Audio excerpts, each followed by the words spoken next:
Raymond Norton, Unspoken Dream, Unspoken Dream, Raymond Norton.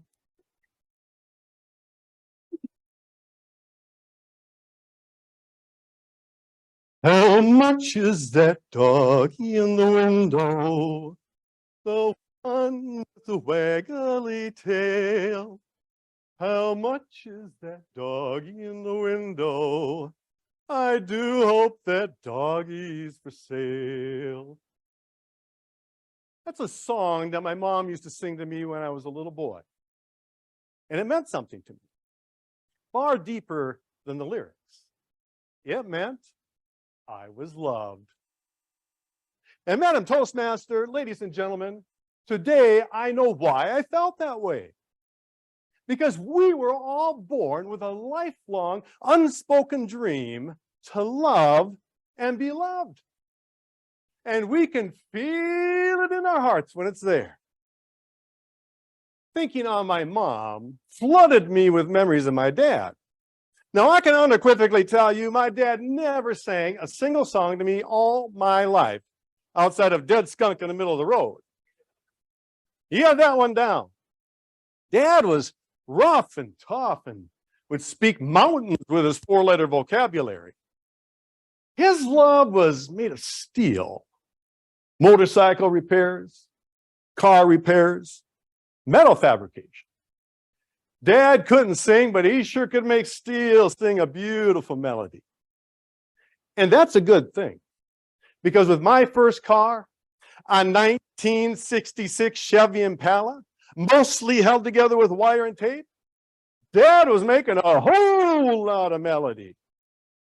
That car kept him crazy busy. One day while driving down Main Street, my gas tank fell right off my car. There it was, lying on the road like a ticking time bomb. Well, being the genius and prodigy that I was, I could see it was still connected by the gas line. So I just hopped back in that car and dragged that tank all the way home.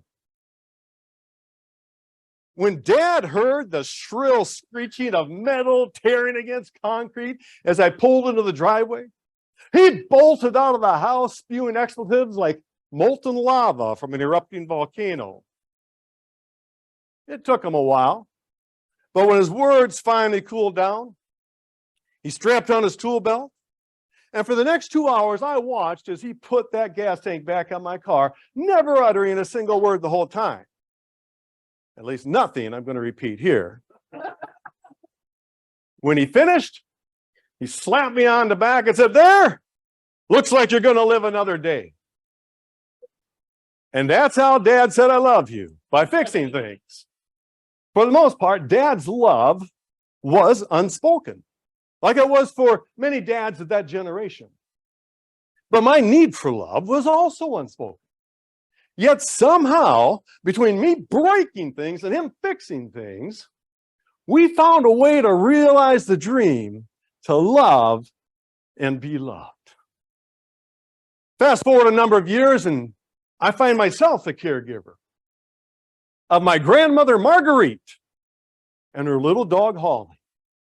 Holly definitely was the little doggy in the window with waggly tail. Grandma just loved her. But Grandma suffered from dementia. And out of love, we moved her into our lower level apartment. I was excited. I always loved to listen to Grandma tell her stories about when she was a little child. And now I could listen to those stories as often as I liked. Maybe more often than I liked. But my excitement was short-lived. The very first morning after the move, I found Grandma not in her own apartment, but in my upstairs living room, touching Holly in her arms, crying in a panic. The sudden change in her surroundings had traumatized her as she desperately searched for what was once familiar. To this day, I still don't know how long she'd been up there before I discovered her. And the thought of that torments my heart. We finally got her calmed down and back to her apartment. But as I looked into her eyes to reassure her, my heart broke again. She was standing right in front of me, and yet her eyes were completely vacant of everything. It was as if someone had stolen her away. She didn't even know I was her grandson in that moment. Where was the woman that loved to listen to the birds, that dreamed of family vacations and fishing trips, that found joy in sipping sweet tea on the porch swing? All of those dreams and joys had vanished from her eyes like smoke drifting through the air. She started to cry again. And so I did the only thing I knew to do. I hugged her as tight as I could, and I said, "I love you, Grandma." And when I did, instantly, she stopped crying. She stepped back and she looked at me with those beautiful eyes, and she said, "I love you too, hon." Her heart and mind were illuminated in her darkest hours simply by knowing she was loved. And when she felt love, she could love back. And though all of her other dreams and memories certainly were fading, that yearning, that dream of love remained with my grandmother until she stepped into heaven. It was the most beautiful thing. We might not say it, but everyone in this audience has the same unspoken dream as my grandmother, to love and be loved. And that's what binds us together. That's what makes us family. A family of blood and friends.